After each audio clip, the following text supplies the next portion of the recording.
Okay, Emma. Hello, everybody. Welcome to our second Equally Inclusive event. My name is Emma Blackburn and I am the Regional Employer Services Manager for CTEC Plus. We're also pleased to be joined by an interpreter today who will be signing today's broadcast. So welcome to Jan Tilliard. So, coming up today, we have WorkFit with us discussing their offer, which results in phenomenal staff engagement and retention rates. Investors in People will be joining us to discuss key fundamentals of implementing a wellbeing strategy. Then we'll have a session with Apex HR discussing how to manage the socio-economic key business challenges. The Royal National Institute for the Blind, RNIB, will be talking about some of the challenges facing people with sight loss. And last but by no means least, we'll hear from Live Well South West, their IPS service and Wellbeing at Work scheme. I'm absolutely thrilled to be hosting the second of our Equally Inclusive events. These events are aimed at helping employers to widen their talent pool that they recruit from. Recruitment is, in my opinion, the single most important element of the success of any business. Getting the right people, doing the right job is key to ensure progression. The vast majority of the employers that we talk to are reporting that recruitment and retention is currently their biggest challenge. We've all heard phrases such as the Great Resignation. I'm sure we've all seen the impact of this one way or another. Today's event is about boosting employee engagement, which will in turn impact staff retention. So we would absolutely love your input in today's session. Please do send your questions in via the panel or Facebook comments, or you can WhatsApp us on 01872 228844, or feel free to leave comments in the chat. Later on, we'll be joined by Geraldine Scott-Smith, who is our marketing manager. Geraldine will be monitoring any of those questions that we receive and putting them to our panel of speakers later on in the show. So our first guest today is Adam Fletcher. Adam is a WorkFit coach from CTEC Plus. Welcome, Adam. Thank you for having me. Oh, you're very welcome. So, Adam, can you tell us a bit about your role at WorkFit, please? Yes, my job predominantly is to support people who may be struggling and might fall out of work due to their mental health issues, stress, or just not coping at work for various reasons. My job is to support each person and find solutions to make their working life a better one. On some occasions, participants are terrified to speak to their employer due to low confidence and self-esteem. Our aim is to empower every person to gain this belief within themselves. We're also able to speak to employers on their behalf to build this trust. That sounds like it's amazing work that you do, Adam, that bridge and that broker almost between the participant and the employer when those challenges kind of get in the way. So on that, can you tell us some of the challenges that participants are facing when you're supporting them into work? Yeah, a lot of participants, each person has their own challenges. A lot of the people that I work with is low self-esteem or anxiety, depression, being out of work for such a long time and then going back into work and finding how they can cope with that work-life balance again. And it's a lot to do with just getting people back into the life of having a working day job and getting that role across where they can then become sufficient with controlling their own money without the help of benefits and everything like that. So we try and take that stress away where they're waiting for their first month's wage, and we help them with a little bit of help along the way with that. We underestimate, I think, those challenges, don't we? That, you know, for people that are in work and have been in work for a long time and are fortunate enough to be or to not have been unemployed during the current sort of situation, but that anxiety around going back to work, whether that's financial, whether that's, like you say, confidence and esteem type things, that is absolutely heightened, I think, in the last couple of years. Have you seen a bit more of an increase in those sorts of So I've been with WorkFit for 9 months now, and I still see now people that haven't been in work since the start of COVID, and after nearly 3 years of being out of work, they just haven't got the confidence to go back into a new workplace, meet all of these new people. They're unsure how new managers are going to treat them. So we try and bridge that gap and build them together so their managers understand, and generally it all works out well in the end. Brilliant. And I know that the rates are absolutely phenomenal of the work that you guys do on WorkFit. So how do you help participants engage and stay in work? We're all about retention today. So one of my first ever ones was when I first started. I was a chef for 22 years before I started working for CTEC Plus, and I've got a little bit of background with Andy's Man Club, which is a national charity. One of my first ever referrals was a chef from Gosport. I'll call him John, but that's not his real name. He got offered a job 5 times from 5 different places, and each time on his first day of work he didn't attend because of his confidence. He had very low self-esteem and just didn't trust himself and his ability that he could do the job. So I got chatting to him after a few weeks and talked about the chefing world and my background and everything like that. And we got to his first job again, passed his interview, got offered the job. On his first day, I phoned up his employer, who was the head chef, told him about what was going on with John's permission. And the head chef was going to wait at the front door for him with a cup of coffee. And I phoned John at 9:30 in the morning on the phone. Spent 45 minutes with him, travelling over to the other side on the Gosport ferry, and we had a nice long chat, talked all the way, and this head chef met him with a cup of coffee, and 8 months later he's still working there, and I still get regular updates off him saying thank you, and without that support he wouldn't have got there. So just that little bit of time, giving people a walk to work chat, has made a big difference to that person. It's that preparation and support at that point where it can or feel too much, isn't it? Absolutely. Yeah. What brilliant work. Okay. And how about staying in work then? So that's that kind of getting them over the line, helping them to take that leap. And it is a leap, isn't it? If you've been out of work for a long time. So how about your engagement with people and supporting them to stay in work?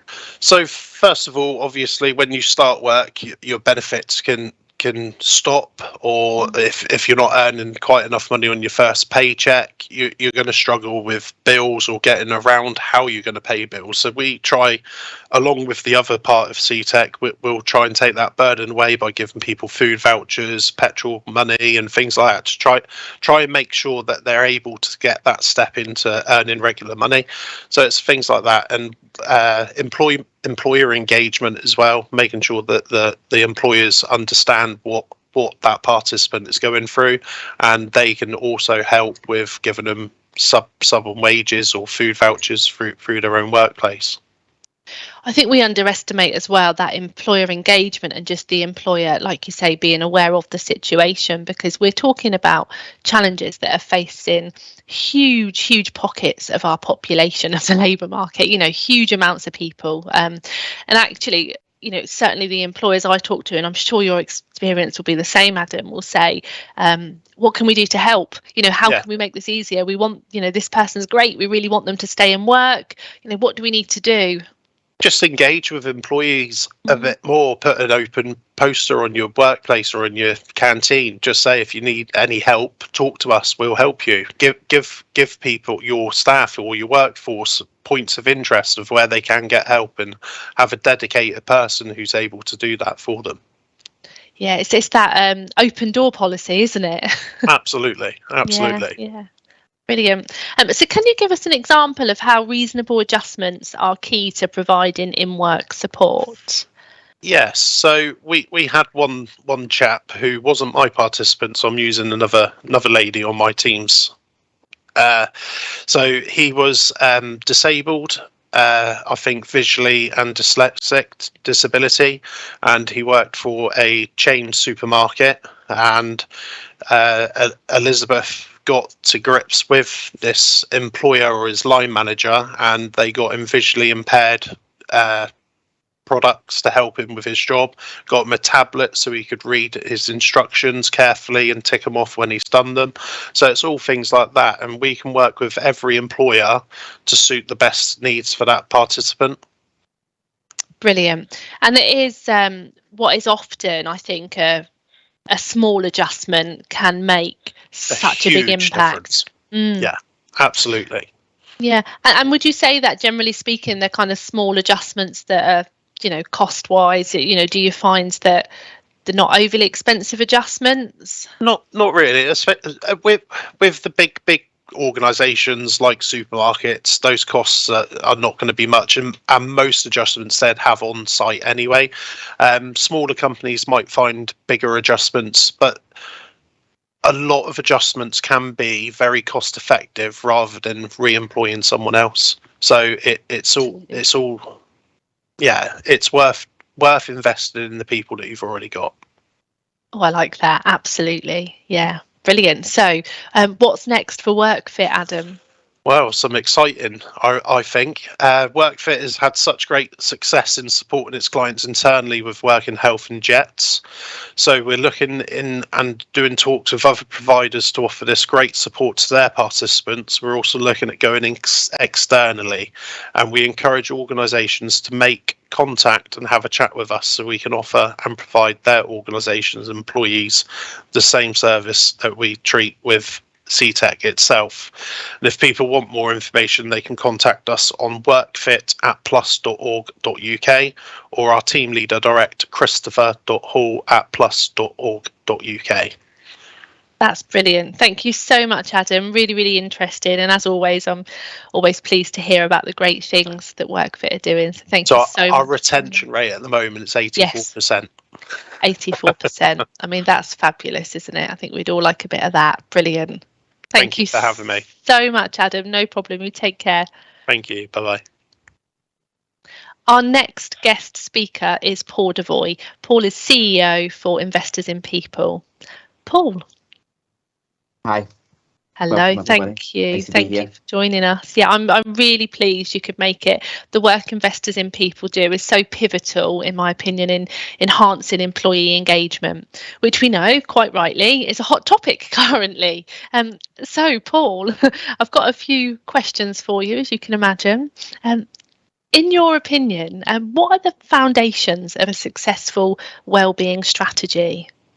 Yeah, I think there's a lot of misconceptions about what should be in a wellbeing strategy. Quite often, when you discuss wellbeing, people's mind instantly goes to gym memberships and free fruit and all of those kind of other plethora of different things that are quite often offered by employers. I take a slightly different starting point. If you look at the research, our well-being and experience at work is very largely determined by our relationships with our colleagues, but predominantly with our line managers. And if you talk to anyone in the health profession, I'll give you a specific story on this. I was talking to a GP one day at a wellbeing event at the House of Lords, and I said to him, what's your experience of people coming into your surgery, presenting particular health issues? He said that 80% of the people who came in presenting a mental health issue was work-related, and the vast majority of them were related to their relationship with their line manager.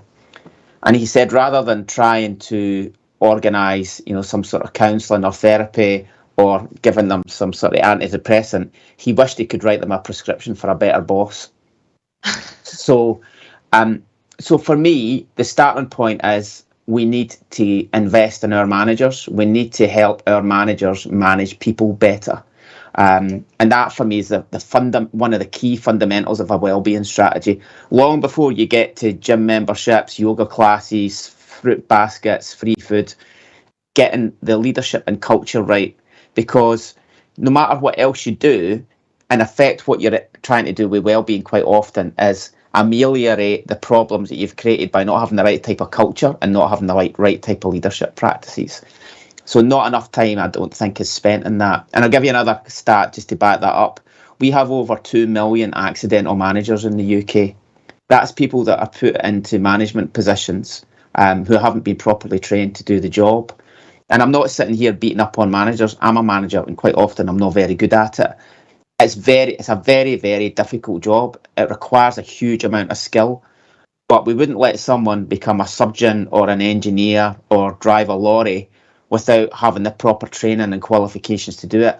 But leadership and management is something that we just think anybody can pick up, and it's not for everyone. So for me, before you start on your wellbeing strategy, you've got to get those fundamentals in place. That's a really good point, Paul. I think there's definitely a culture of, if somebody's very good at their job, we move them into management to show other people how to be very good at their job. But, that doesn't necessarily mean they're very good at leading. Exactly. And not quite often. Sometimes the things that make you good at the technical job you're doing actually mean that you're probably not going to be very good at leading at leading people. Yeah. So, it's a completely different skill set. And it's a rare combination when you can get someone who's good at their old technical job and good at leading and managing people too. That's why finding good leaders and managers is really quite tough, because finding people who are able to combine both of those skills, there's not a great pool of them, and therefore it doesn't come naturally to everyone, but everyone can learn to do it competently if we invest the time in training them up properly, which I don't think we do enough. No, and I think we naturally promote people when they've played to their strengths, like you say, and they've been very good at the technical side of it, but often those strengths are potentially the reason that the leadership side of it probably isn't going to be where we need it to be. Yeah, it's a really, really good point that you make. So once the foundations are in place, what are the fundamentals that will see the strategy become a success? So the next step after that is, and don't get me wrong, it's not a short-term fix getting the fundamentals in place. That's a long-term ongoing thing. So, it's not just about sending people on a 2-week management course and then you tick a box and you think everything's fine. It's about ongoing development of your leaders and really investing in them. It's a bit like, I think, how in an aeroplane, if they say to you, if there's an issue and the oxygen mask comes in, you need to put the oxygen mask on yourself. A leader can't look after his team properly if the leader or her is not well enough themselves. So investing in the well-being and the training in your leaders is a key aspect. And then in terms of other parts of it, we really advocate that you have a data-led approach. We've spoken to hundreds of organisations who have implemented well-being, and I think the common theme is they tend to have a kind of dolly mixture set of different offers that they provide for their staff, but not always is it linked back to what the need actually is. So doing really good an analysis on what are the issues that are coming up in terms of well-being. Is it financial well-being? Is it psychological well-being? Is it social well-being? Is it physical well-being? And getting good, solid data points in all of those, and then determining what your offer is on the back of getting that data in place. And again, I think the mistake that many organisations make is they quickly jump to the first thing that they see as potentially helping staff, and then it not actually being used. What you find quite often is that there's quite low engagement with wellbeing support. There's something like, I think somebody said to me, there's something like 25,000 wellbeing apps on the App Store. There's a lot of people selling snake oil out there, and you need to be really clear about what exactly is that the need is out there and exactly what it is that you're going to provide, and do the research to make sure the provision that you put in place is properly designed to meet the need that you've identified. And then evaluating that and responding and being agile, because that can change, can't it? Yeah. And the pandemic's a classic example of that. What was potentially the needs of people pre the pandemic is not necessarily the needs of it now. We've got 5 generations in the workforce now who may all be looking for different things, people coming from diverse backgrounds. So you can't make assumptions, which is why getting the data right, analysing it properly, and as you say, Emma, regularly evaluating what the data is telling you and how effective the wellbeing initiatives that you put in place are performing, so that you're continually refining and improving it. Yeah, absolutely. Thank you. So after mastering the foundations and the fundamentals, what can a business expect to see?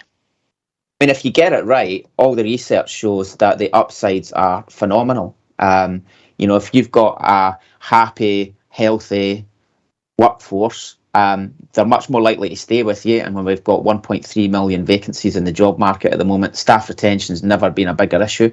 You get higher productivity because if people are well, then they can focus better, and therefore that improves the productivity of your organisation. So, you've got a whole load of different metrics there that will not only impact on the well-being of your employees, it will make your organisation perform more effectively. And then the third thing is your reputation as an employer will increase markedly. And as we know at the moment, there's a war for talent.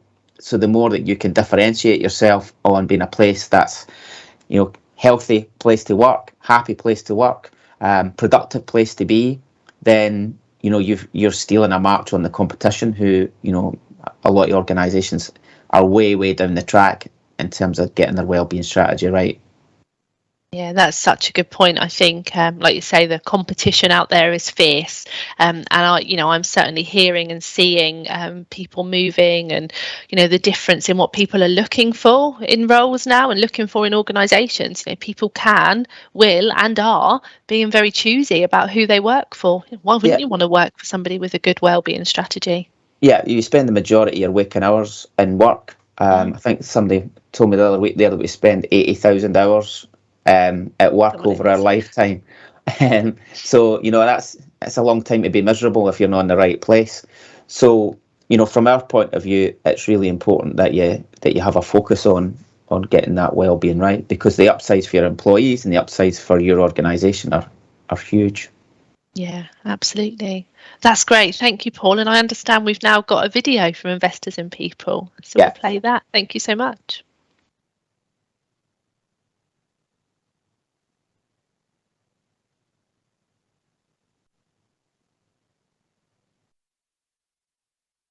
So I'd say the key 3 reasons about why wellbeing is important to us at RHP Group. 1, and most importantly, it's quite simply the right thing to do. One of our core values is that we care, and a key part of that is that we care what happens today and tomorrow for our customers and also our employees.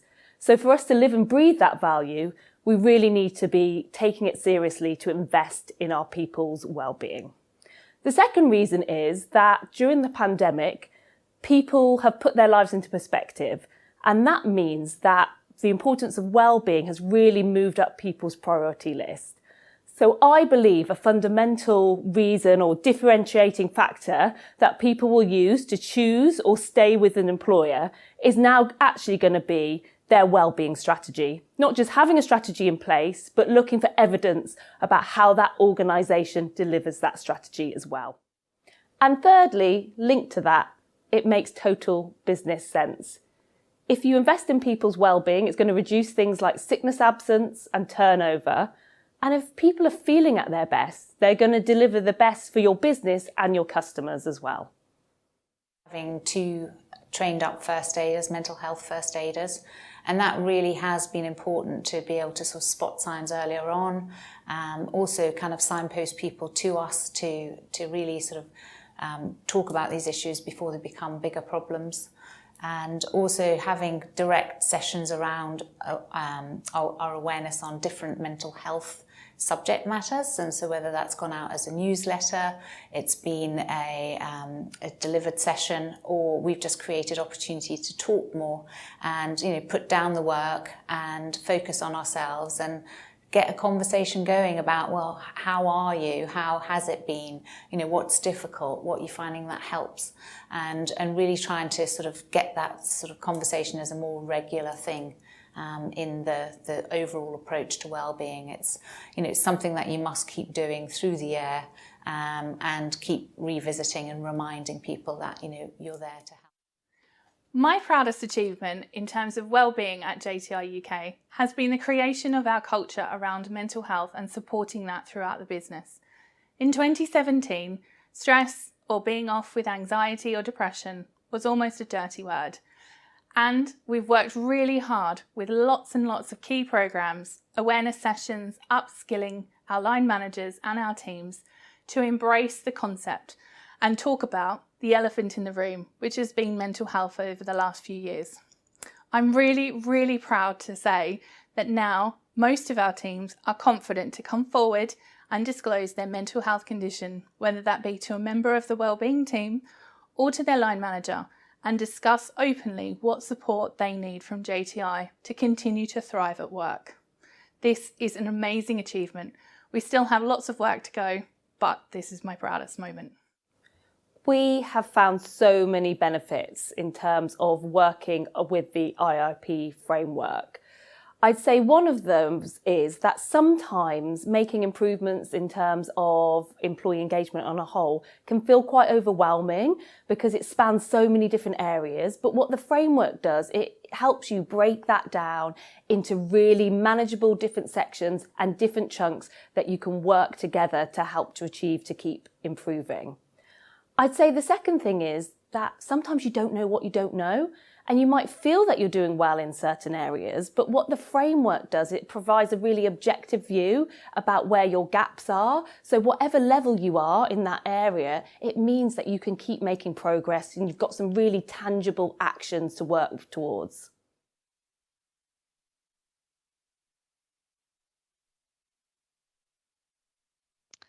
Wow, that was really interesting. Thank you, Paul, and Investors in People for that great video.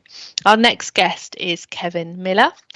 Kevin is Chief Humanity Officer at Apex HR. Kevin, thank you for taking time to join us. I just love your job title. Thank you very much, Emma. I'm delighted to be here. It's a real pleasure. And the job title was deliberately chosen because humanity underpins absolutely everything we do in work. Every organisation is effectively people and their relationships with each other. Brilliant. And your job title screams that. I'm sure we need some Chief Humanity Officers in CTEC Plus. I'll see how I get on with that. So, Kevin, can you tell us a bit about Apex HR and what is your business focus? Yeah, thank you, Emma. Well, as an HR professional, I'm really interested in looking at the role that HR can play and the HR community more broadly in shaping inclusive and human-centred work cultures. My starting point in setting up the business was that I don't see humans as resources. So if you think about the actual name of the profession, human beings are unique. We're not resources or objects. The laptop I'm having this call with you on today is a resource. Every single one of us has aspirations and hopes and also some fears and anxieties. That's what makes us all human. And I think if organisations can connect with that, we're going to make more progress. Brilliant. Yeah, absolutely. I couldn't agree more. What would you say the role of a leader is in an organisation when shaping an inclusive culture? Well, leaders, without doubt, Emma, have a fundamental role to play in shaping the culture for their teams. I think it's important to look at some definitions. So when we talk about culture, we talk about a combination of values, strong values, plus corresponding behaviours. Because for a culture to be authentic, you've got to have both working consistently. I think there's also an important distinction between management and leadership. It's something that often gets talked about. And in my experience, I don't think people want or need to be managed. I think the work that people do needs to be managed, but people want and need to be inspired and uplifted and have opportunities to grow. And I think that's where we can tap into a leadership mindset, which is very much investing in people with things like emotional intelligence training, so that we're developing more compassion, empathy, styles of leadership in our workplaces, because ultimately that's going to cultivate much better relationships. I think the other big trend we see, Emma, is a shift increasingly away from what I would say is a traditional command and control approach to management and supervision, to something which is much more coaching based, enabling people to discover those skills and talents that each one of us has, and to genuinely feel empowered to do their best work. So there are big significant shifts happening across the whole of industry, which again we believe HR can play a crucial role in nurturing that and supporting that. Definitely. You mentioned about values as well, and I know this isn't in the script, but if we could just explore that. So I think for me, values, if you've got the right people with the right values in the organisation with, the same values that align, it's not work, is it? We've all heard that before, find a job you love and you'll never do a day's work, it's that sort of thing. Do you think values, we put enough emphasis on values within an organisation and within recruitment processes?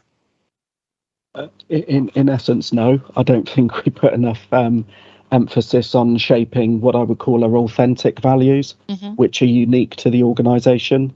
So a lot of organisations, they become, unfortunately, what I refer to as hollow values. They're words on a wall, but we don't live and breathe them in an authentic way in our day-to-day interactions. So it's spending some time to really discover those and think about what it is that makes your organisation unique. What is your founding purpose? What difference are you trying to make in the world? And for us, we would always encourage values to be emerging from everybody in the organisation. So everybody feels that they've got a role to contribute, rather than values being determined by the senior leaders and then cascaded down. Because this is all about connection and buy-in, and people genuinely feeling engaged, so they have a key role to play. Definitely, and that's my thoughts exactly. I think values often become a bit of a marketing strategy, rather than actually, like you say, authentic values that people buy into, that people join an organisation because their values match that of the organisation. When that happens, that is when business, in my view, just propels. People are doing their best work for the best organisations. Brilliant. Sorry for going a bit ad hoc there. No, you go wherever you need to take it, Emma. Thank you. So what are your thoughts on the Great Resignation? How do we retain our great people? Well, this is certainly a hot topic at the moment, isn't it? It is. There's very rarely a conversation I'm having with any business owner or chief exec or managing director which doesn't focus on the recruitment challenges in a very tight labour market. So look, a couple of my key observations on this. One is, personally, I think we're looking at the Great Resignation the wrong way round. I refer to it as the Great Disengagement. We've got to look at cause and effect. The resignation is a byproduct of not engaging and caring about people and valuing people. So the best way of dealing with a recruitment challenge is not to have one. So make time for people, care about people, invest in people, show genuine appreciation for people, and they're less likely to want to opt out and leave. So yeah, I think we sometimes look at cliched terms to describe these things, and actually what we need to do is the deeper work of understanding the root causes. I think most of the research will suggest, Emma, globally, that around 2/3 of people in most organisations feel disengaged. I mean, whatever we're doing,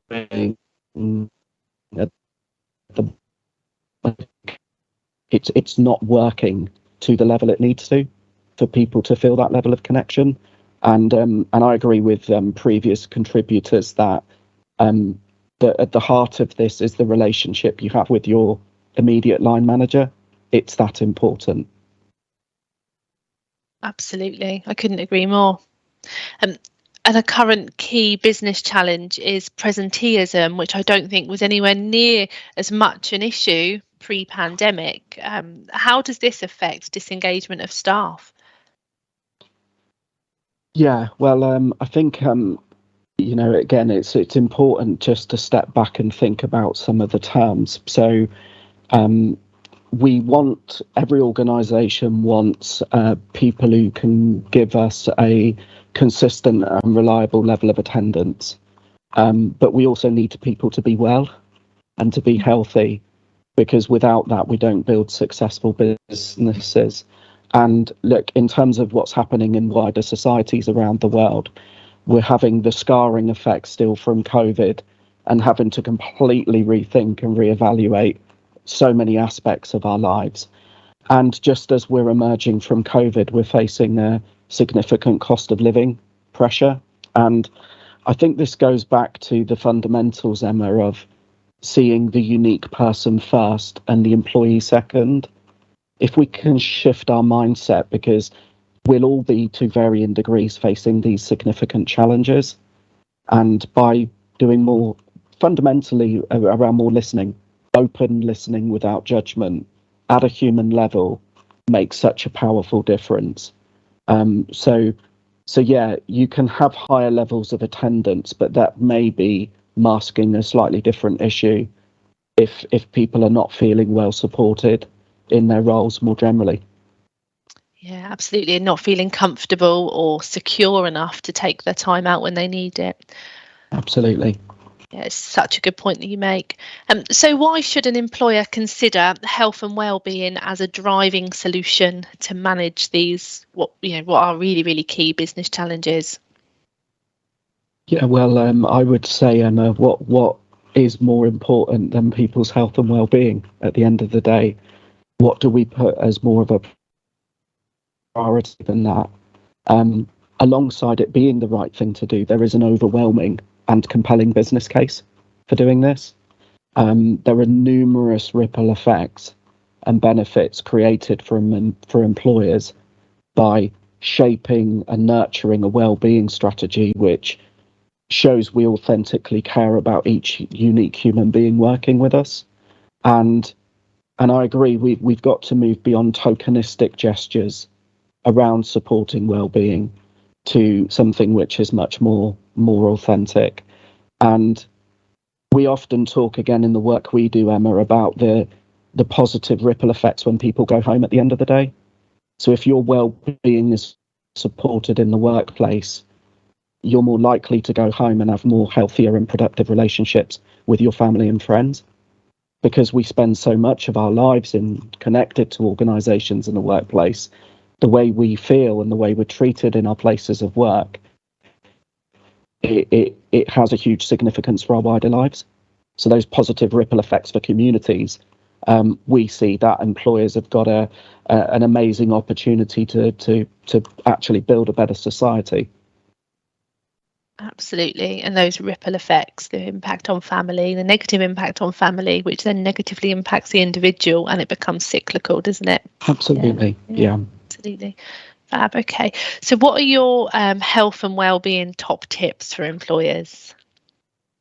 So I think I'm always a big advocate, Emma, of keeping things simple. Sometimes I think in modern busy lives where we feel we're pulled in 100 different directions, sometimes it can be feel a bit overwhelming.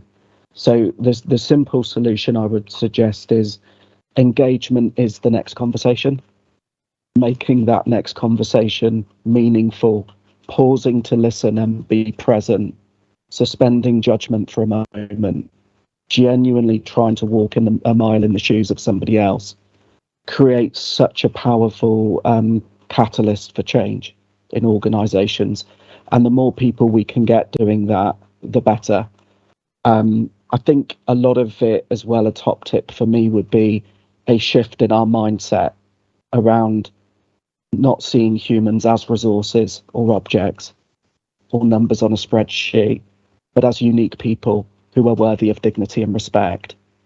And that requires brave leadership to embrace those opportunities. And then being a seasoned HR professional, shall we say, thinking about your internal systems and your policies. Are they supporting the culture you're trying to build, or are they getting in the way? And I say this as a long-standing HR professional. HR and the language we use can sometimes feel quite restrictive and based on punishment. And actually, if we can humanize that language and create something more people-centered, that can again create a very powerful force for change in organizations. Absolutely. So what are the next steps then for an employer who's been inspired to become more inclusive? What do they need to do? Well, generate some conversations in your organisation. Find allies. There will be lots of people in your organisations. Often the unsung heroes in organisations who are coming in every day, doing the right thing. Often they don't hold manager or leadership positions. They don't necessarily have that status, but they'll be ethical and they'll be responsible and they'll be desiring to do some real good. So make allies of them, give them a voice, hear them, listen to them, generate that conversation. If people are interested in the work we're doing, they're very welcome to come and visit our website to find out about some of the inspiring stories we're discovering with some really progressive organisations who are seeing so much benefit come from this approach. So they're very welcome to come and visit our website at www.apexhr.co.uk. Lovely. Thank you so much, Kevin. Putting the human back into human resources. Thank you. Brilliant. That's what it's all about. It is what it's all about. An incredibly interesting discussion. So thank you so much for your time today. It's my pleasure, Emma. Thank you. So do remember to get in touch if you have any questions about anything you've heard so far. You can contact us via Facebook comments, or you can WhatsApp us on 01872 228844, or feel free to leave any comments in the chat. We'll have some time at the end to put your questions to the panel, so please do get in touch. So we've got another great video to show you. So this video is called Turning the Tables, and it's a short video, so please do enjoy it.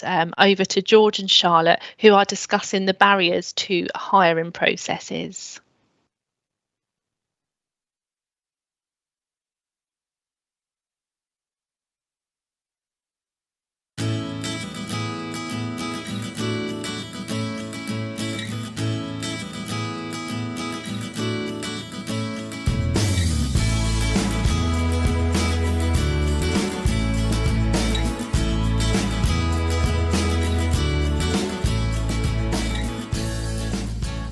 I'm George.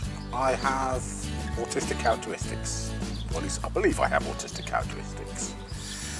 Today I'm joined by Charlotte from Plus Positive People. Do you believe your lack of autism has caused any difficulties in trying to obtain work? My lack of autism? Well, to be honest, I've always been quite fortunate actually, George, that I've always found applying for jobs to be quite easy for myself, and apart from my dyslexia, I wouldn't say it's... No, I would say I've always sort of got the jobs that I've gone for. How about you, George? Would you say with your autism, you do find it difficult looking for work? I wouldn't say so much it's difficult to look for work. I would say it's difficult to apply and motivate those steps to actually try to get the job. It's one thing to see a list of jobs, it's another thing to actually apply for it and have the confidence that you're putting everything you need into that documentation, whether it's a CV or covering letter. They'll actually give you a chance against someone who doesn't have those difficulties doing it. And getting the right support is going to be key, because without it, I don't know what I'm doing is right or wrong.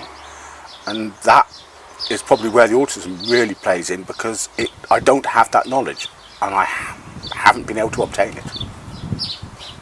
Do you believe that you have not got jobs because you're not autistic, where someone who on the spectrum may have actually got that job instead of you? I think it's quite rare, but I would probably, if I'm being honest, George, I think, yeah. I would say so, definitely. But isn't that the same for everyone? I think it is, but it's understanding why. And discrimination, whether it's intentional or not, positive and negative discrimination is happening out there. And I think employers need to understand better what they're actually looking for and how to interpret the best way of asking for that information without making it obvious to the person at the receiving end.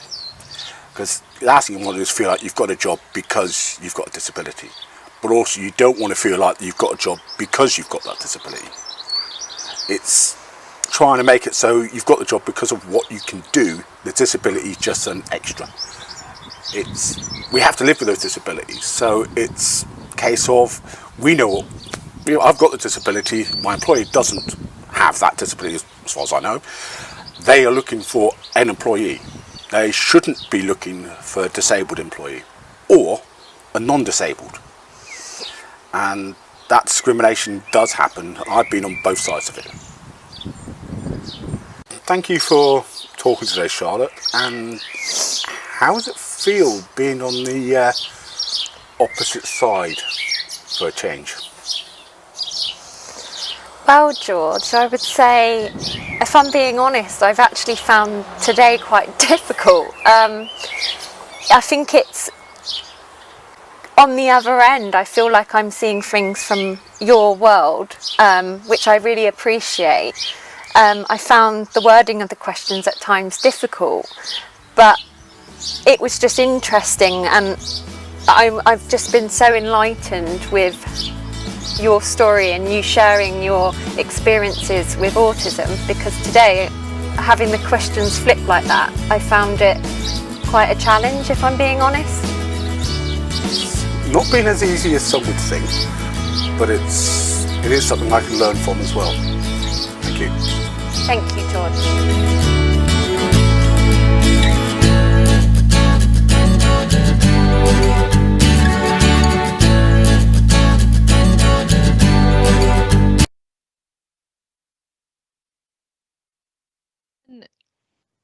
Briefed enough on putting the human back into human resources. I certainly think George has encouraged us further. That's a great video. So I'd now like to introduce Andy Swan. So Andy is Employment Manager for RNIB, which is Royal National Institute of Blind People, and it's very obvious why they abbreviate that, because it's quite a mouthful, Andy.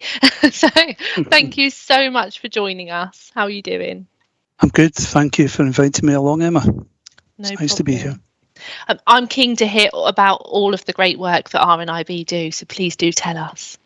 Yeah, of course. Well, RNIB, we're one of the UK's leading sight loss charities, and we certainly have the largest community of blind and partially sighted people under our umbrella. And we recognise that everyone's experience of sight loss is unique. Even people with the same sight condition will have different experiences.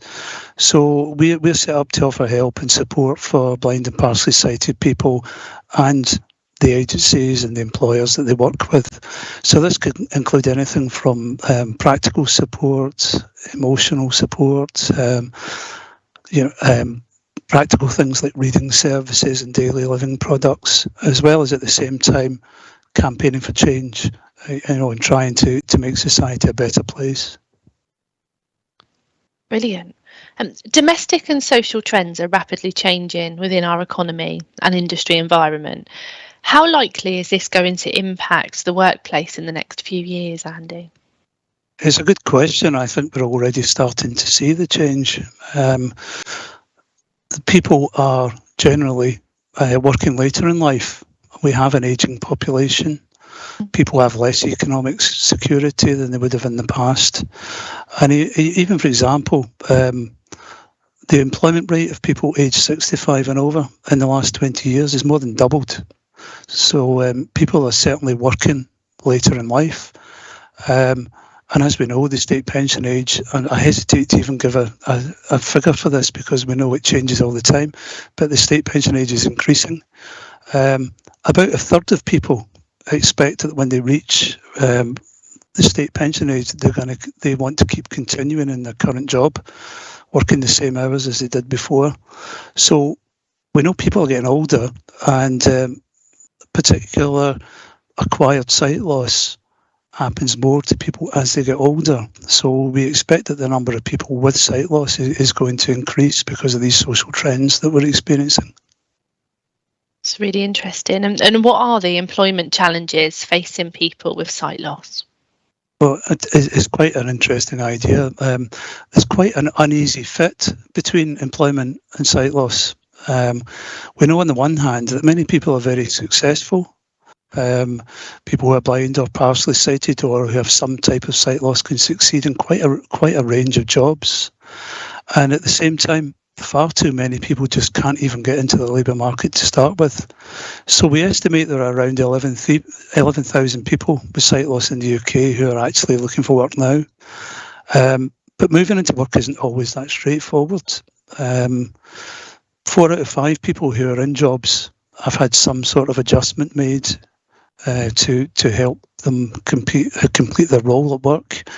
And that can include things like software on PCs or using equipment or making changes in the workplace or changes of their role. So that, there's for too long there's been quite an uneasy fit between having sight loss and having the job that you want to have. And sometimes it's just the small changes, isn't it, that can bring, and we heard this from WorkFit, the small changes that bring a really big difference to employees in the workplace. Yeah, you're absolutely right. I mean, I'm going to use an example here of Mel, who works in a housing association, absolutely loves her job. She really enjoys working for that company, feels really valued. She feels like she gives a good service to her employers. And over the years, she's had various different treatments for her eye conditions and has always managed. But she got to a point where she left a hospital appointment being told, there's nothing else we can do for you now. Your sight has got pretty bad and it's going to continue. So Mel was devastated, and luckily she came to us just to get a bit of advice. She found us online. We were able to give her the confidence to be able to have a conversation with her line manager. And a line manager had never experienced this in the workplace, wasn't sure even how to go about things and what changes what needed to be made. So we were able to suggest some simple things, some adjustments to the PC she used, some equipment she might be able to use, and importantly, we were able to tell them where they could get the funding to make these changes, or at least part of the funding. So in the end, Mel was able to continue in her job, and my fear is that if Mel hadn't come in looking for work, she might not have known, if she hadn't come looking for help, she might not have known how to maintain that job. And RNIB sits somewhere in the middle of an employee and their employer to give advice to both people. And there's a rolling theme there, isn't there, so far with all of our speakers about that communication and that engagement with an employer and with an individual. It's so important that support is there and is sometimes brokered. So that's a great example of how employers support workplace adjustments. If we do that, people can absolutely flourish in work. Yes. Bringing individuality, creativity and innovation to an organisation. So we've got a video, haven't we? Let's take a look. Yes.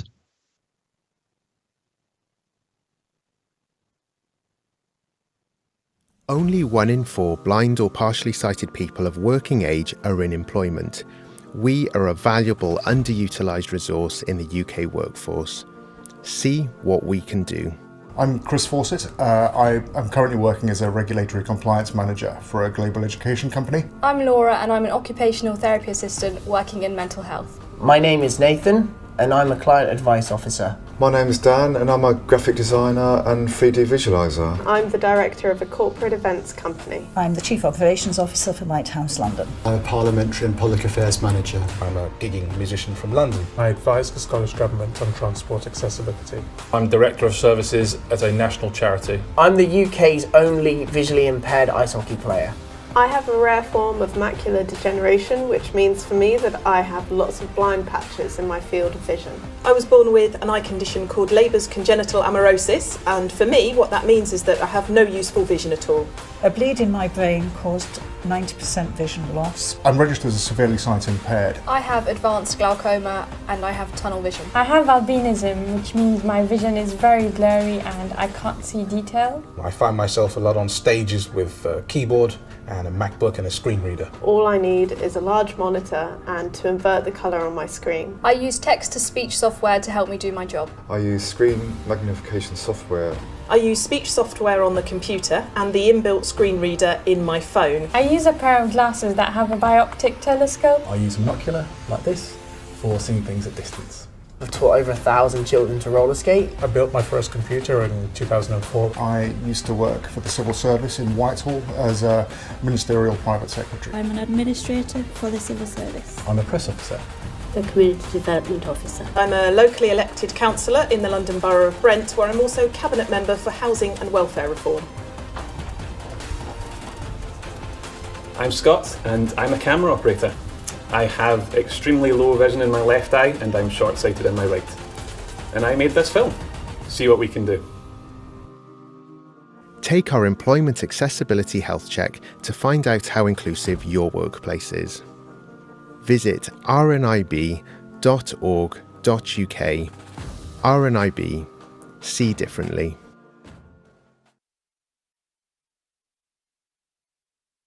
Thank you for that. It's again, small changes, isn't it? That's another theme throughout. So how do our viewers get in touch to learn more about RNIB, Andy?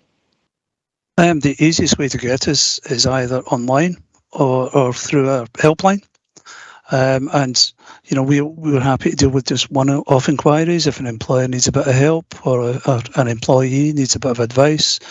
So we either that, or if someone needs to spend a bit more time, for example, if an employer needs to develop some good practice, you know, in recruiting and retention, it's all through the same place. So our helpline is 0303 123 9999, or we can be emailed on helpline@rnib.org.uk. Now, I should mention the Google product that you're at, but I'm not going to say the name out loud just in case I trigger anything off. But we can, if you have one of those Google-enabled products, just saying call RNIB helpline, we'll put you through automatically. So, yeah, please contact us if you've got any questions you need to ask. Thank you so much, Andy. Your input today has been enlightening. Really great to see you. It's good to be here. So now over to our final organisation, which is Live Well. So first we have Flipper from Live Well's IPS team. Flipper, it's great to have you here. Hi, lovely to be here. Thank you. Please tell us about the IPS service. Okay, well, IPS is a nationally commissioned employment service. It's funded by the NHS and it's part of the NHS 10-year long-term plan for mental health. And it's an integral part of the community mental health framework and their transformation. It's an approach to support people with sort of complex and enduring mental health issues back into the workplace and to help them stay in work. So essentially, IPS services work in partnership, collaboration with sort of three key groups: the employee or potential employee, the employer, and the clinical team. So that's doctors, nurses, and psychologists. Some of us are clinicians, some of us are employment specialists who have worked in employment and support for people. And essentially, we work with employers to create a diverse workforce, so support people through that recruitment process. And we heard sometimes how difficult that is for people. We look at job matching, so work with employers to create opportunities for new roles or new ways of developing existing roles for people to come into. We support and enhance productivity, with wellbeing and awareness for mental health. And a lot of our work is really supporting people to understand mental health, and particularly the complex end. And one of the things that we found in our work is that some people are very anxious, or some employers are very anxious around looking at reasonable adjustments for mental health specifically. And mental health does fall under the Equality Act. So there are lots of supports around for that. And it's not fully understood by employers, and sometimes not by employees either. We will support people returning to work following sick leave for mental health reasons. And we feel that we can support enhancing the workforce and managers' understanding of mental health issues. while keeping things focused and on track and that everybody's in role. Brilliant. Yeah, absolutely. It's really key, isn't it? You know, how do we boost happiness levels of our workforce? It's been recently reported that 2 out of 3 employees, and this is staggering, would not share mental health problems with their employer. How do we change that? I guess we've listened to quite a number of people today who've actually offered some fantastic creative ways in which we can do that. I guess it's being able to enable managers, enable cultures, enable us as a organisation and organisations to really have those conversations about mental health, and not just the conversations about anxiety and depression. Maybe having more thoughtful conversations or more serious conversations about the other types of mental health issues as well, and be able to explore things about what we understand and what we don't understand. Some of the work I've done with employers has been very much around, is this a symptom of somebody's mental health issue? And I can support people to think about maybe not so much, or yes, that would what we'd be expecting. So it's actually being able to step in and have the conversations, as well as all the other structures around, wellbeing support, and supporting people to have the confidence and the words to be able to start to talk about what's going on for them and how it's impacting on their work. And what is available to them to support them in work. And that's part of the role that we have in IPS.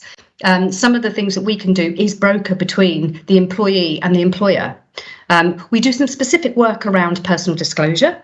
So there are times when we won't go into a huge amount of detail around somebody's mental health issue because we haven't been given that permission, but they have given us permission to say this is what's going on. So we're quite clear about that sort of process as well, to make it safe for everybody. There are other people that we work with that are really clear. They want their employer to know what's going on for them so they can make the reasonable adjustments and things don't come as a shock or a surprise. So I think those things are really, really important as well. They are, absolutely. So why is it important for employers to find a solution to tackle presenteeism? Well, I think one of the things that we know is that presenteeism actually has a huge impact on, I guess, all sorts of different things, but particularly in terms of productivity. And it costs employers and the country a lot of money. I think it's something like £15 million. And I think that one of the things that's really important is that actually, if you want people to be productive, if you want people to engage in work, if you want people to stay in work, then actually being able to address presenteeism is a really important issue. It has a massive impact on people's mental health, and it has a massive impact on how people feel about work, and their stress and anxiety levels. And one of the things that we know is with more complex issues that actually people, we don't want to trigger even more mental health. So that's one of the areas. Absolutely. It's a really, really key challenge at the moment, isn't it? Yeah, yes, it is. Yeah. So how do managers support employee mental health and well-being in the workplace? So I think there's some quite key areas, and a lot of that has actually already been discussed. In terms of a range of different things. I suppose it's recognising that it's a multifaceted approach. There's something around locally. How do you have a conversation? How do you think about having a conversation about mental health together? And that might be the culture that you're developing in your team and then in your organisation. I think it's also thinking about what other supports are available and really supporting people to have access to those. It's also looking at things like the sort of specialist area of mental health, which is the area IPS services tend to work in. And that's making sure that people are supported to not just talk about it, but also talk about what helps them, what doesn't help them, reasonable adjustments. It's also looking at making sure that there is a parity between the sort of physical health and safety issues and the psychological and mental health and safety issues, that actually there's a parity between those, and therefore there's an equality around understanding mental health. Now that takes a lot of work, and I think we've heard about that through Investors in People and various stuff like that. So leadership's really, really important, as well as the support processes, and thinking about actually job structures. Is the structure right in terms of the job? Is there a way in which we can adapt it or think about it differently? Can it be done in a different way? And in fact, I think the last 2 years has shown us actually there's all sorts of ways in which we could develop services and develop job roles that can work in a slightly different way. Yeah, it's a really good point. It's that creativity, isn't it, around, well, actually, we need to get this done. How can we get it done with, our humans being at the centre of what we're doing? Absolutely. So how should an organisation promote good mental health? We always see it as a negative, don't we? We talk about mental health as a negative. How do we promote mental health and good mental health? So I think there are structures that you can have in your services that are around thinking and talking about mental health, but actually looking at some of the positives. So thinking about how mental health issues can actually help you going forward, can actually help you thinking about things differently. I think there are ways in which you can actually look at what support services are available both externally and internally. There's also the 5 ways to wellbeing, some quite key areas there that can really help everybody's mental health. So it's not just pinpointing that's the person in the team that's got the mental health issues. It's actually we all have issues where we have good days and bad days, and we all have different ways in which actually we manage it. And looking at the positive ways in which to do that is really, really important. And it isn't just about work. There's actually also outside of work that these sorts of things can also happen. I think it's also supporting a culture where our humans, our people, aren't afraid to talk about some of the difficult things in a private, supportive, thoughtful way. But actually, I think those are really, really important. And that employers have support like IPS employment specialists, where they can kind of ask the difficult questions. They go, is this right? Am I going to do this right? A lot of employers feel like they're concerned about asking a question or suggesting something because they don't want to make things worse. Many people who experience mental health actually would prefer people to just ask the question because they actually have the ability to say, actually, I don't want to talk about that, or actually, this is a way to think about it. So it's actually being able to think those sort of things through. And sometimes you might need that brokered by an employment specialist or by an IPS service or by a member of staff. It's a really good point, and certainly something I say quite frequently when we're talking about disability confident. And what we often see is that employers, because they don't want to do the wrong thing, they do nothing. And actually that's the wrong thing. It is that let's just have open, honest conversations. Everybody wants to do the right thing. We can get there collectively, bringing in subject matter experts. And that's one of the key things. Yeah, and I think that's one of the key things about presenteeism is that kind of at the moment it's sort of a floating around word, and actually what's important is actually to be able to talk about it and think, okay, what's actually going on here, both locally, in a team and in an organisation, so that actually there can be some creativity around how do we address this, how is it impacting on us, what things can we do differently. Absolutely. And why? That's the thing for me, it's presenteeism. Why is this happening? What, we need to get to the crux of that. Absolutely right. Brilliant. Thank you so much. And now we have Greg. So Greg is going to tell us about LiveWell's health and wellbeing service. Hi, Greg. Thanks, Emma. How are you? All right? Very well, thank you for asking. Good. No trouble at all. Yeah, so I think we've got a bit of a presentation we're going to run through this afternoon. Hopefully it won't take too long. And what I'm really looking to do is sort of, I suppose, if individuals that are watching today haven't already got a few ideas and a few thoughts to take away and action, then hopefully I can give people some sort of simple things they might be able to sort of think about and go and do. So if we can just have the next slide, please, that would be fab. Hopefully this works all right. Do my best Chris Whitty impression. There it is. So we've already covered, obviously, on a number of occasions this afternoon, how important a healthy, happy workforce is. And that's got to be the goal of any business, of any organisation. You want a happy, healthy workforce, whether it's about retention or improving the bottom line or the service quality, whatever that business might be looking to achieve. If your workforce are engaged and feel valued, then those things will look after themselves to a certain extent. Again, other people this afternoon have already spoken about the need to reduce things like absences. And if you've got a good reputation around staff wellbeing, that in itself will also attract individuals to that organization, and if they're already part of that, they'll want to stay part of that organization. So the evidence base is there, isn't it, to look after the organization's people, then the organization will kind of look after itself. Next slide, please. So what we're going to look at quickly this afternoon are just a few things, one of which my colleague Flipper, bless her, has already mentioned, which is the 5 ways to wellbeing, which, if individuals haven't heard of before, is a simple kind of structure that an organization or an individual can use to improve their mental health and their physical health. And it's just something that makes it, sometimes when I've spoken with individuals that are looking to feel better, it just helps them to sort of come up with a bit more of a kind of an easy, achievable action plan. And then once I've gone through the 5 ways to wellbeing, we'll also have a little look at a few other things we're doing more locally in Plymouth at the moment, and that might also give people a few ideas. So if we can jump on to the next slide quickly. So if individuals haven't heard of CLANG, or the 5 ways to wellbeing, this is in essence is it. So you're talking about 5 different areas that impact on our health that individuals can focus on or work on that will have a positive impact on their health and well-being. So if we jump onto the next slide and we look at them quickly one at a time, the first one's to connect. And if we think about the working environment, and especially over the last few years where there's been loads of individuals that have been working in an organization and have been able to connect with their colleagues on a daily, weekly basis, and then all of a sudden find themselves working from home.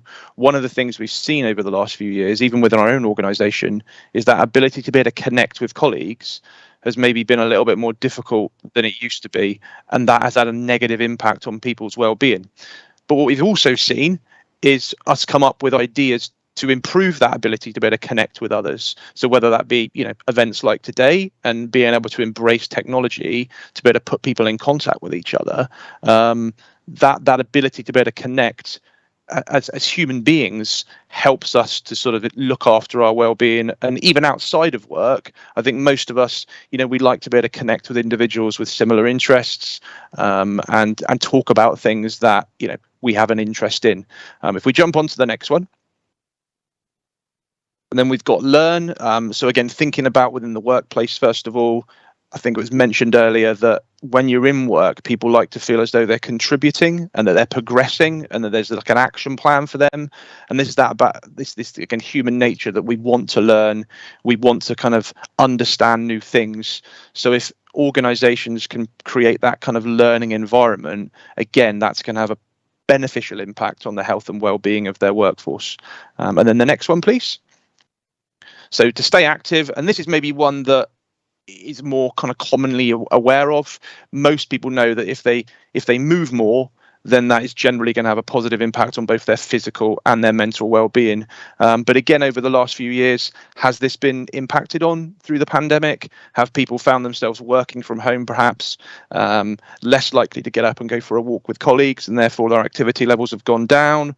Or are you talking about within your workplace individuals where their workload has gone up exponentially over the last few years, and therefore when they finish their work, they already feel exhausted, so they're maybe less likely to stay active and keep moving.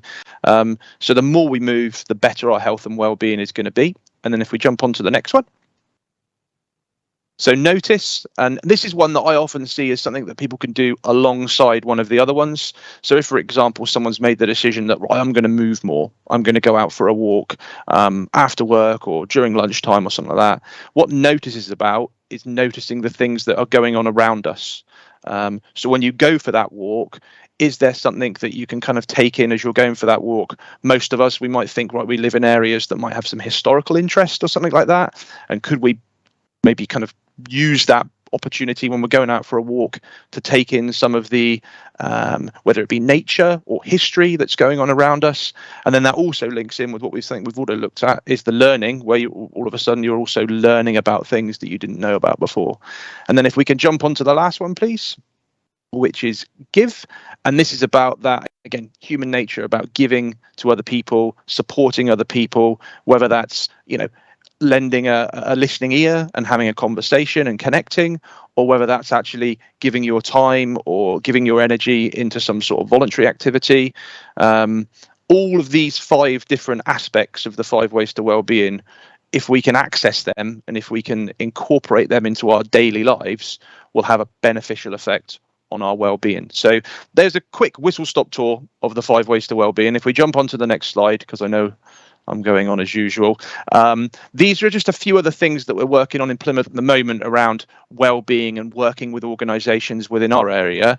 Financial well-being, as we heard earlier, we've got a massive cost of living crisis going on at the moment, and employers need to be aware of the challenges that is putting their workforce under, and there is support available around financial well-being. I've popped a link in the presentation there, and this is an organisation, the Money and Pension Service, which we've worked quite closely with down in Plymouth, and they've attended some of our kind of local network meetings to help connect with organisations in our area for those organisations to then put their staff and their colleagues in contact with the Money and Pension Service. So there is support available, and that's going to be something that, by the looks of it, isn't going to be going away in the near to distant future.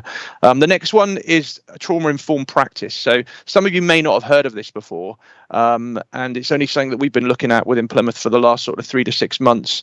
But it's helping organisations to understand the impact trauma might have had on an individual when they were younger or as they've grown up, and the impact it has on the way they behave within work. And with that better understanding, like we've said already this afternoon, you can put in better support and have better communication, and therefore keep people in work, keep people happy in work. Because I think where we've often seen, if individuals have had trauma in the past and then they struggle within a working environment, the worst scenario there is that they leave that organisation, and not just for the individual, but also for the organisation itself. They then have to, go out and look to find someone else. And then the final one was a menopause awareness. Depending upon the organisation you work in, it wouldn't be, unheard of that basically 50% of your workforce are women. And as we heard earlier, the age of our working population is gradually getting older. So to ignore this group of individuals within a workplace isn't sensible. And the better awareness you have around the menopause and the impact it has on the way individuals can concentrate, and the impact it has on their mental and physical well-being is just so important. And we've mentioned managers so many times this afternoon. This is the sort of thing that, especially, and I'm one myself speaking as a male manager, having better understanding and better awareness of that is only going to have a beneficial impact on both the way you can manage your team, but also those team members that you are managing, where they feel happy to come and have a conversation with you, knowing that you are open-minded and you are flexible, and that you've had some information about the impact that the menopause can have on the way people are able to work. So if we jump on to the next slide, because I'm going on as usual. These are just a few things that we kind of do in Plymouth. So we're quite lucky within the Plymouth area, where we are commissioned by the local Plymouth City Council to deliver 3 different wellbeing at work programs. We've got our Wellbeing at Work Awards, which has a kind of a structure and an evidence base, and an organisation that signs up to that will go through this process to show they are committed to wellbeing at work. We've got wellbeing training. I think someone mentioned MHFA earlier on this afternoon. We've got Connect 5 training, which goes into more detail around the 5 ways to wellbeing. And then in addition to that, we've got our wellbeing champions, which are kind of advocates within organisations that we train up to support their colleagues and to kind of, I suppose, create a network of support across their organisation. The links are in that presentation there to the individual, or to the website, and if anyone wants any more information, they can get in contact and have a little look on our website. And then the next slide, if you don't happen to come from Plymouth, I know that we've also got a Wellbeing at Work service that covers the Cornwall area as well. And if you are watching from elsewhere in the country, get on Google, have a little look. Most areas have some sort of offer where it's, part of the wellbeing commission service locally to support organisations to take wellbeing at work more seriously. And then I think we've just got one more slide. And yeah, just to thank everyone for their time, and go away this afternoon, whether you're an individual or an organisation, just pick one of those segments. What can we do either individually, or what can we do to empower our workforce to look after themselves better, and what environments can we create? But thank you for your time, and sorry if I rambled on Emma, but yeah, I don't know whether if we've had any questions in, or if you've got any questions, I'm happy to answer anything. Thank you so much, Greg. That's really good, and great to hear some key things that people can put in place to develop some of that support in a nice, easy to understand model. Because I think sometimes we can get overwhelmed with models and strategies, but really nice to see some simple language as well. Brilliant. So I'm going to hand over to Geraldine now, who will hopefully have some questions for our panel of guests.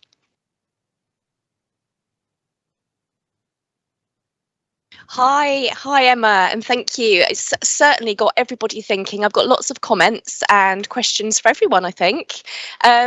So just some comments from Mark, who says, wouldn't it be interesting to see employers investing more in community support, shifting their spend from insurances, benefits and reward packages? He also says, and this is regards to Kevin, to your section, that focus on the value of care is really, really important for our employees as well. And I think Andy's video really resonated with people. People have commented what a brilliant video it was and how inspiring it was. And I think it certainly smashed away any preconceived ideas about what people may have about what they think about people can and can't do. So that's fantastic. Comment from Rob, this is an interesting one, and one of the themes that he has found recently with people is that social anxiety, due to being locked down for nearly 2 years, that something he always recommends is voluntary work to get people used to being back around others. A request from Anna as well that says, could we have the stats, some of the stats we've talked about, please? So I'm sure we can get that circulated to anybody. Certainly, if you're signed up on our Eventbrite page, we're very happy to circulate some information to you. If you're not, it's not too late, sign up now and we'll make sure everything gets sent to you. So just some questions now. I've got a question first for Paul. Paul, this is from Mark at Microlink PC. Have investors in people looked at adopting or promoting a pro-social approach to building more collaborative workplaces? That's workplaces that have a shared identity and purpose. Yeah, it's a brilliant question. So we are very much a purpose-driven organisation, and our people management framework very much focuses on making sure that the organisation is aligned around about a clear purpose, and that your leadership and your values all relate back to that. I'd highly recommend Dan Pink's book called Drive, which I think is probably one of the best books I've read in the last 10 years. If you've got clear autonomy, you've got people who have got a focus on wanting to get better at things, and it's linked back to a purpose. So being good at finding something that you want to be good at, having autonomy to do that well, and it being linked back to purpose, they're key drivers of intrinsic motivation. So if we can get more organisations that are purpose driven in that way, I think it creates better healthier workplaces. And a lot of people say to me, oh well, you can't have purpose in my job, like we sell stationery or whatever. There's purpose in everything. And I saw a brilliant example of this where I think it was United Utilities, and the guys that go down into the sewers and blow the fat burgers away with the pressure washers, probably one of the most disgusting jobs you can imagine, but they used that approach to improve the engagement of their team, and they connected what they did back to the impact that they have on society and how important what they do is to society overall. And for them, connecting what could be seen as a menial and quite disgusting task, actually they gave it a sense of meaning and a sense of value, that it was making something really important for society, and it totally changed the way that those guys framed their job. And I think we can do that in most organisations and most things that we do. Thank you, that's brilliant. And I've got a question for Andy. Andy, Susan from Truro wants to know, is making workplace adjustments costly to an employer? Yeah, it varies quite a lot. A lot of adjustments are quite straightforward and very low cost. Things like standard magnifiers and changing any Windows settings can be cost free. Sometimes there can be quite big costs involved, but remember that Access to Work will fund either all the cost or at least a significant part of the cost. So if someone is starting work, they're in their first 6 weeks, Access to Work, that's a DWP programme for anyone who doesn't know it. Access to Work can pay up to 100% of costs. For existing employees, so people that have been there for longer, Access to Work looks at cost sharing because it recognises that there is a business benefit in retaining someone, so they expect a contribution, but that does vary depending on the size of the employer. So generally speaking, the costs shouldn't be off the scale. It would be horrible to look at a position where it becomes unreasonable for an employer to make an adjustment. So in my experience, most of the time, costs are reasonable and proportionate. Yeah, brilliant. And if they are slightly more expensive, there is government funding available to support that, isn't there? Yes, so, that's right. Yeah. Okay, thank you. This is a great question, actually. This is for Flipper and Greg. How can employers encourage line managers to be more emotionally inclusive? Should we take Flipper first? Yeah, hi. Great question. I guess part of that is also creating a space around the culture being psychologically safe. Because if a manager can talk about mental health or be open around mental health, then other people around them will be as well. So there's something around role modelling, but making sure that actually it's okay to talk about some of the sort of mental health issues. And part of that could also be around training. So getting a group of people in training. Greg, you can talk a bit about what we offer in terms of training, but that's really, really important. But actually having regular conversations and open conversations about mental health, I think it's really, really important. Thanks, Flipper. Yeah, I think it's about creating environments where individuals feel that they can ask those questions and have those conversations in a safe environment. Training can play a part because it gives our managers more knowledge, and usually from more knowledge comes more confidence around asking the right questions. And if individuals come to us as managers, us actually feeling as though we've got some knowledge and some understanding to be able to provide some solutions or to be able to signpost on or whatever it might be. I think part of it as well, and this is a difficult one within lots of different organizations, is our managers are so often sort of stuck in the middle between where the crux of the business, you've got the workforce delivering or manufacturing or whatever it might be, and you've then got the managers that sort of have an impact on that, but they're also the ones that get the pressure from the top where we need to be doing more of this, or we've got another service that we need to incorporate with your already, minimal staff group. So I think it's one about training and creating those environments, but also where an organization can, giving our managers the time to be able to do that, to be able to ask those questions and to listen takes time. And so many managers I speak to, they're good people and they want to help their workforce. But what they continually say to us is, I just don't have the time, Greg. So an organization also needs to be thinking about that. And, I know I mentioned it earlier, but that Wellbeing at Work Awards that certainly we advocate down in Plymouth, part of that is creating that sort of importance around giving managers time to look after their staff. So Brilliant. That's fantastic. And I think we just got time for one very, very quick question, and it's for you, Adam. If you can give us just a brief answer. It's a really great question. How do you support participants that are or people that are anxious about their first day of work? So, like I said in my example earlier, we would take time giving you a few phone calls each for the first week or two until we knew your first day at work, and then we'd be more than happy to phone you on your way to work, whether that be a bus journey, train journey, boat, whatever, we'd spend the time until you reach the destination, and we'd go through different ways that you can help yourself, like in the evening, the night before, your sleep, your drinks, your breakfasts. It all helps. Fantastic, thank you. And I think a really strong message is that employers aren't alone. The support is out there. Back to Emma. Thank you so much, Geraldine, and thank you to everybody that sent questions in. They were really, really good questions. And thanks to all of our guests today. So for me, today's session has really highlighted some of the challenges that we're currently faced with, but more importantly, whilst providing tangible, tried and tested solutions that will help to boost employee engagement. We know, don't we, that engagement in work is key to employees that thrive, which in turn will drive business forward.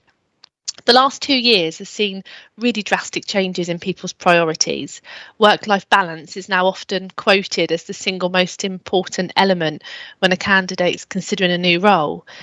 We've seen high levels of the ageing workforce leaving the labour market, astonishing figures of people looking to move into new jobs, due to resignation, that is, rather than dismissal or redundancy. Figures reported that almost 1 in 5 people are looking to change jobs in 2022. Ensuring employees are engaged and have a positive work experience is vital to overcome some of these challenges.